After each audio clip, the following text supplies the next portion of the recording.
pagi dari Jakarta, dari daerah Lebak Bulus. Tadi saya nyampe di Jakarta kurang lebih jam setengah 3 di terminal, dan dari itu saya nunggu waktu, terus sholat subuh di masjid terdekat di dekat terminal sana, dan sekarang saya akan menuju ke MRT Lebak Bulus. Kita akan menuju ke destinasi yang pertama, yaitu kita akan ke Monas ya. Nggak tahu ini MRT-nya udah buka apa belum, tapi di sini aktivitas masyarakat ataupun orang-orang perkotaan udah mulai ramai banget semuanya. Yang motor pribadi, mobil pribadi, yang kendaraan umum semuanya ramai.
Sekarang kita lihat dulu Bundaran HI ya. Nanti kita coba naik ke atas sana. Naik ke atas sana buat foto-foto nanti di sana. Ini di bawahnya ada patung yang di Bundaran HI, kemudian air mancur. Di tengah hiruk pikuk masyarakat Jakarta. Ada yang lagi senam pagi, jogging. Ada yang mulai sibuk dengan pekerjaannya. Gedung-gedung yang tinggi juga.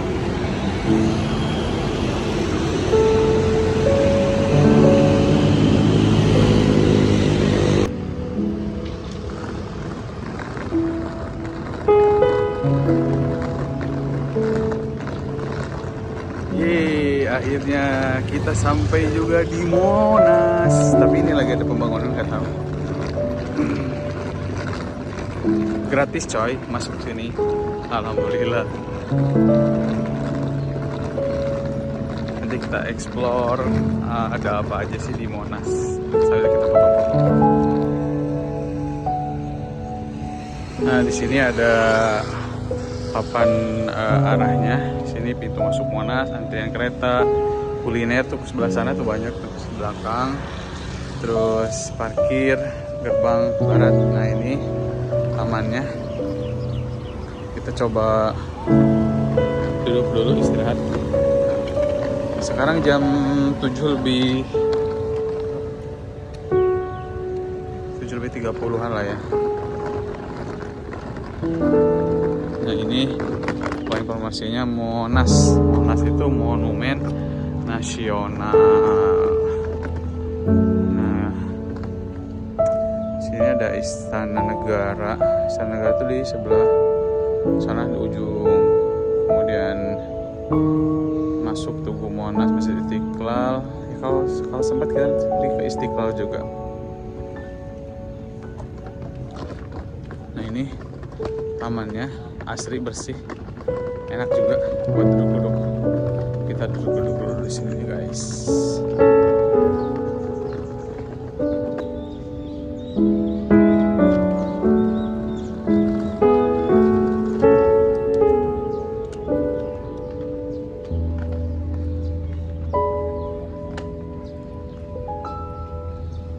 Di sini terlihat banyak orang yang lari pagi.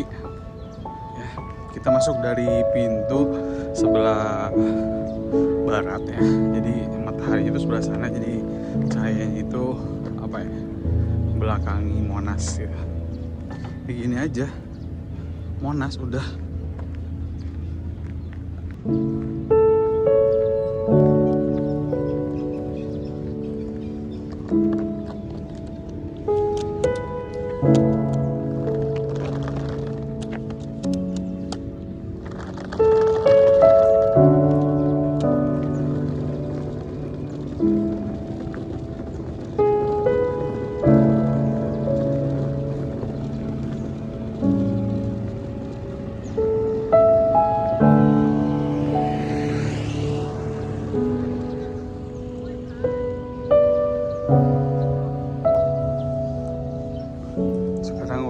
Kita udah makin deket ya dengan posisi Monas ya. Oh, luas banget, luas. Oh, kalian bisa lihat di sana Istiqlal tuh kelihatan di ujung sana. Itu Kementerian Dalam Negeri. Macam-macam lah. Kayaknya polisi-polisi lagi kegiatan. Ini taman-tamannya.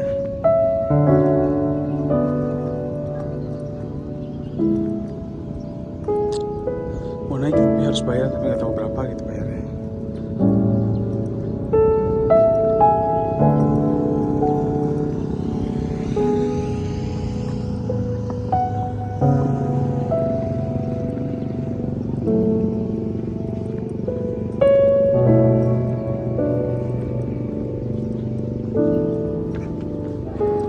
Ada LRT.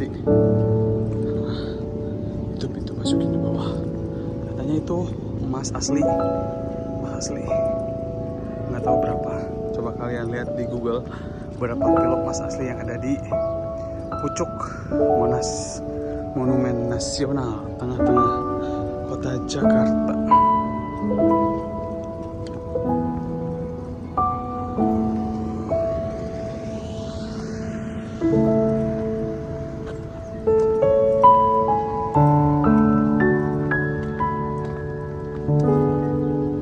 Panas banget sekarang Jakarta, baru jam 8 kurang, tapi udah panasnya sumpah, keringetan.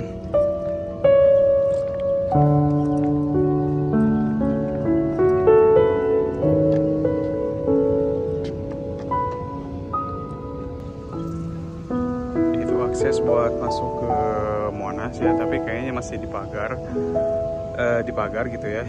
Dan gerbangnya kayaknya belum dibuka, jadi mungkin waktu-waktu tertentu baru bisa dibuka gitu. Terus kita harus naik tangga juga. Panas semua. Matahari Jakarta nih.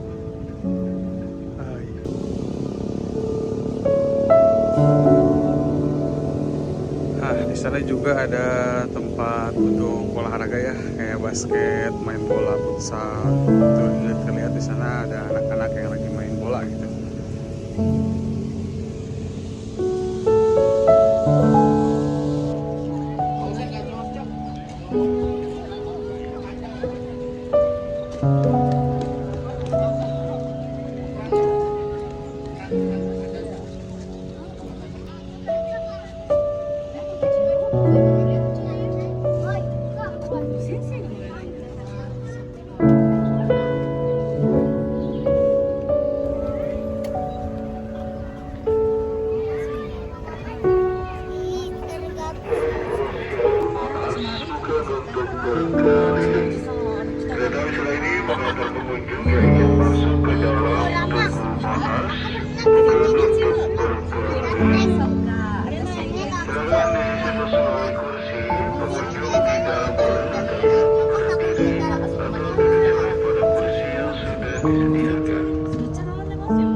Monas tuh yang masuk, Bu.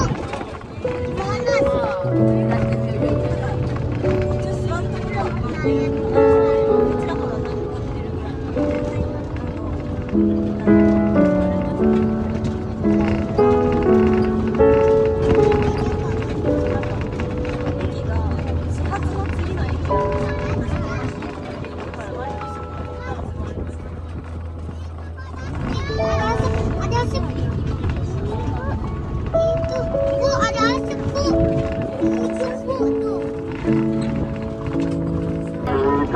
Muhammad bahwa persilakan untuk terus semua kita masuk ke Kemas, ada di sebelah kiri melalui terowongan bawah tanah.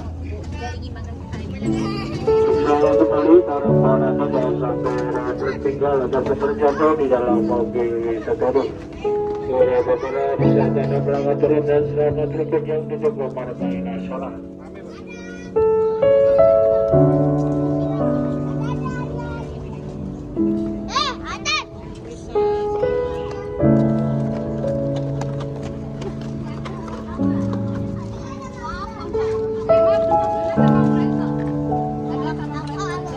Orang ya? Ya, Terima kasih. terima kasih.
Kita akan menuju ke puncak, guys. Insya Allah, tabarakallah.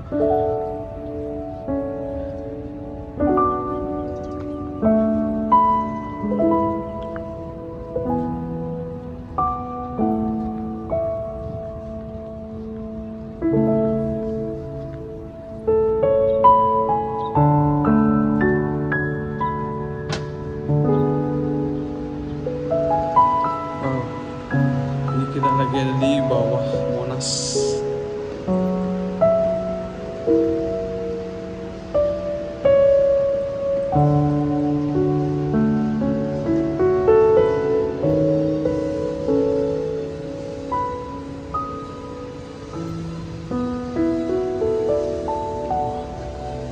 Tempatnya agak-agak temaram. Ini adalah diorama sisi 1 tentang masyarakat purba. Ini tentang Bandar Sriwijaya, Masya Allah.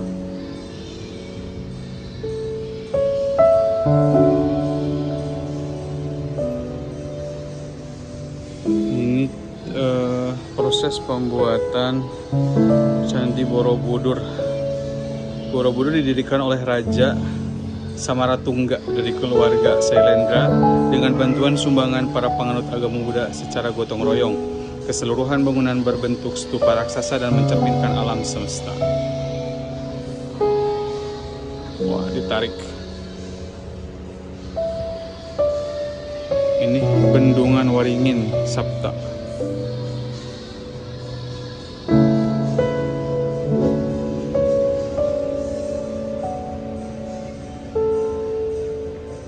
Candi Jawi, perpaduan Sivaisme Buddhisme, perpaduan Sivaisme atau Buddhisme sebagai hasil sinkretisme dapat dilihat pada Candi Jawi yang terletak di Gunung Welirang di sebelah barat daya Pandakan. Candi dibangun pada masa Raja Kartanegara.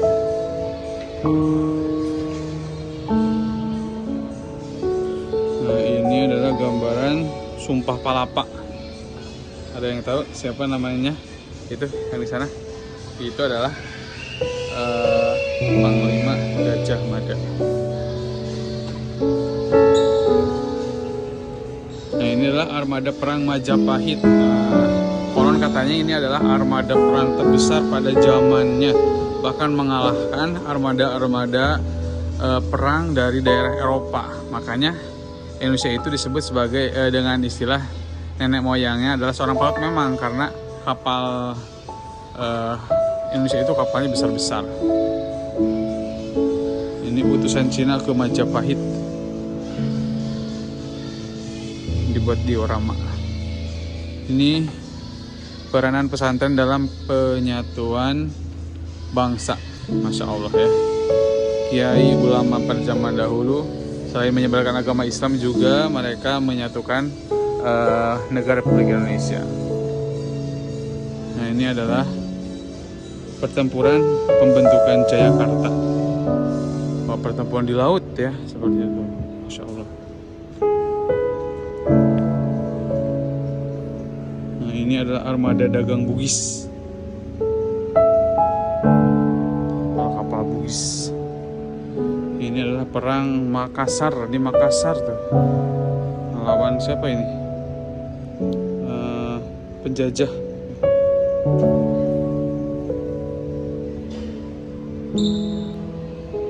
Nah, ini adalah diorama sisi yang kedua ya, menceritakan tentang perlawanan Patimura. Pahlawan yang gambarnya itu ada di uang berapa ya? Uang 1000 kalau nggak salah. Ini adalah perang Diponegoro.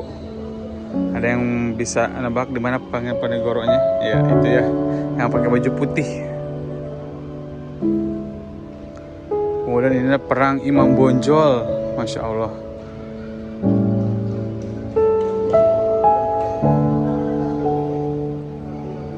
Ini adalah perang Banjar. Bagaimana nenek moyang kita pada zaman dahulu mempertahankan negara Republik Indonesia.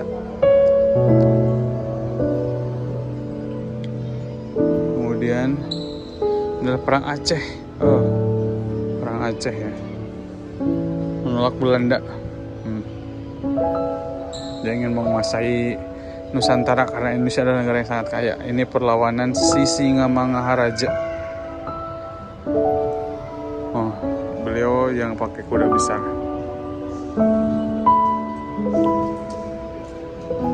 Ini adalah pertempuran Jayakarta.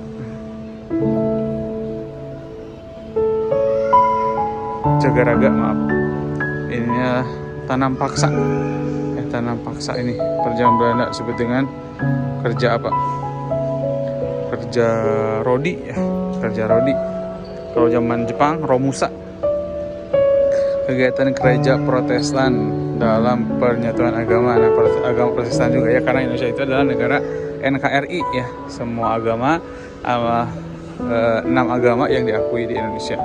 Ini adalah Ibu Kartini, Ibu emansipasi wanita, yang mengajarkan bagaimana wanita itu selain harus pintar memasak juga harus pintar ilmu. Ini adalah kebangkitan nasional ya, bagaimana tokoh-tokoh zaman dahulu berdiskusi untuk kemajuan bangsa dan negara Indonesia. Nah, ini adalah taman siswa ya, masya Allah. Sampai merinding gitu ya, pada zaman dahulu ini orang-orang belajar sangat semangat dan sebagainya. Taman siswa didirikan oleh Bapak Ki Hajar Dewantara.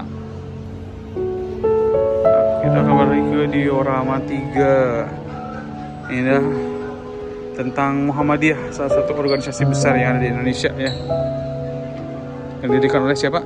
Bapak Kiai Haji Ahmad Dahlan. Kemudian ini adalah Perhimpunan Indonesia yang dipelopori oleh para mahasiswa ya.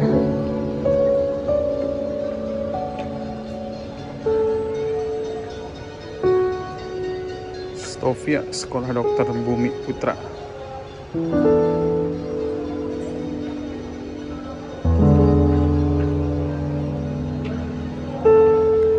Digul, perang Digul, ada yang masih ingat perang Digul?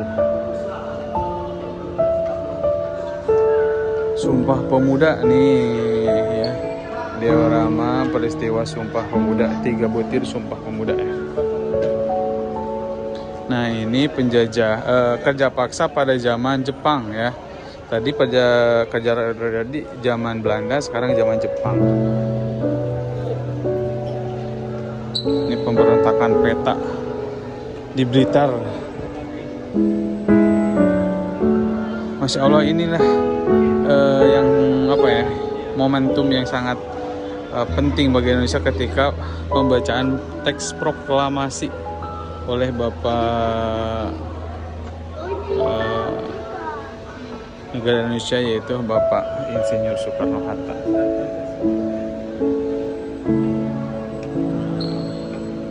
Pecahan Pancasila ya. Orang-orang dulu itu sangat-sangat kreatif. Kemudian hari lahir ABRI, Angkatan Bersenjata Republik Indonesia. Pertempuran Surabaya. Ini adalah kegiatan Gereja Katolik Roma dalam proses penyatuan bangsa. Kita sekarang balik ke diorama 4 ya. Di sini adalah diorama gerilya mempertahankan kemerdekaan. Gerilya itu adalah bagaimana berperang tapi pada malam hari ya, seperti itu. Ini Jenderal Sudirman, Masya Allah. Beliau adalah salah satu orang yang berperang dengan cara gerilya ya, sehingga ketika walaupun beliau sakit sampai ditandu ya. Ini adalah pengakuan kedaulatan Istana Negara. Kembali ke negara kesatuan.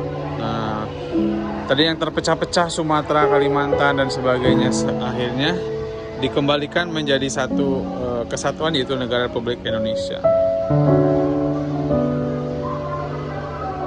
Nah, Indonesia menjadi anggota PBB ya. Ini adalah dioramanya. Konferensi Asia Afrika di Bandung nih.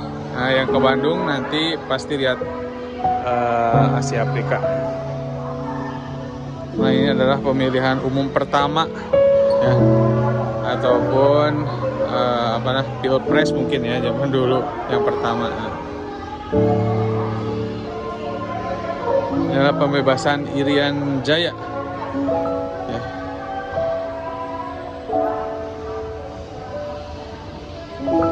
Ini hari kesaktian Pancasila. Yang paling fenomenal adalah peristiwa Lubang Buaya ya, dimana sebanyak beberapa prajurit hebat Indonesia dimasukkan ke dalam lubang buaya.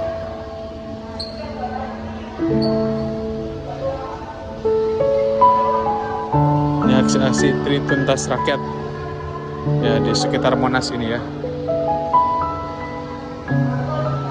Kemudian surat perintah seberat 11 Maret.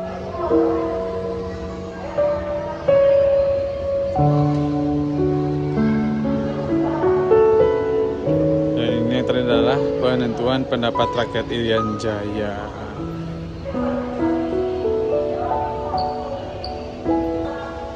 Ternyata masih ada diorama sisi 5 ya. Kita lanjutkan lagi.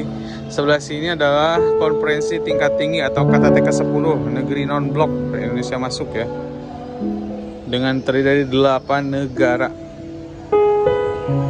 Kemudian di sini ada integrasi Timur Timur.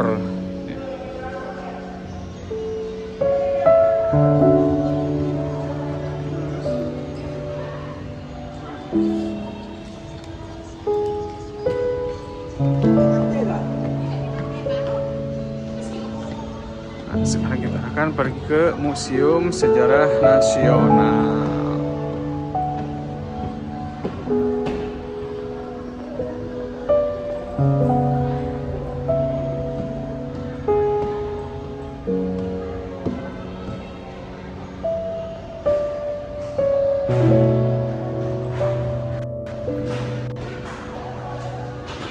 Nah, di sini ada 2 laluan ya. Kita coba ke yang ruang kemerdekaan dulu deh. Seperti apa sih ruang kemerdekaan itu?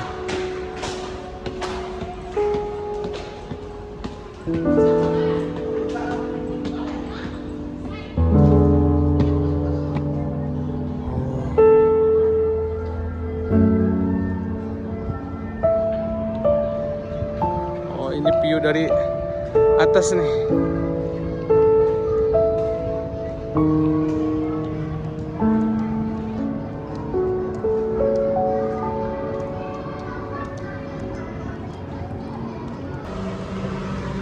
ini ruangan kemerdekaan ya. Ini adalah tulisan Presiden Republik Indonesia Bapak Soekarno tahun 63 pada tanggal 29 bulan 7. Kita membangun Tugu Nasional untuk kebesaran bangsa. Saya harap seluruh bangsa Indonesia membantu membangun Tugu Nasional itu. Nah, inilah irisan tegak Tugu Monas ya. Nah, dipoto Bapak Insinyur Soekarno.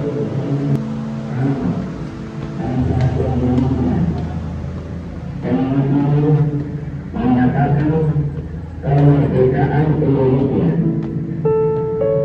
Bangsa yang meraih kemenangan kekuasaan yang ini diselenggarakan dengan cara bersama dan provinsi yang bersifat pihaknya yang ada di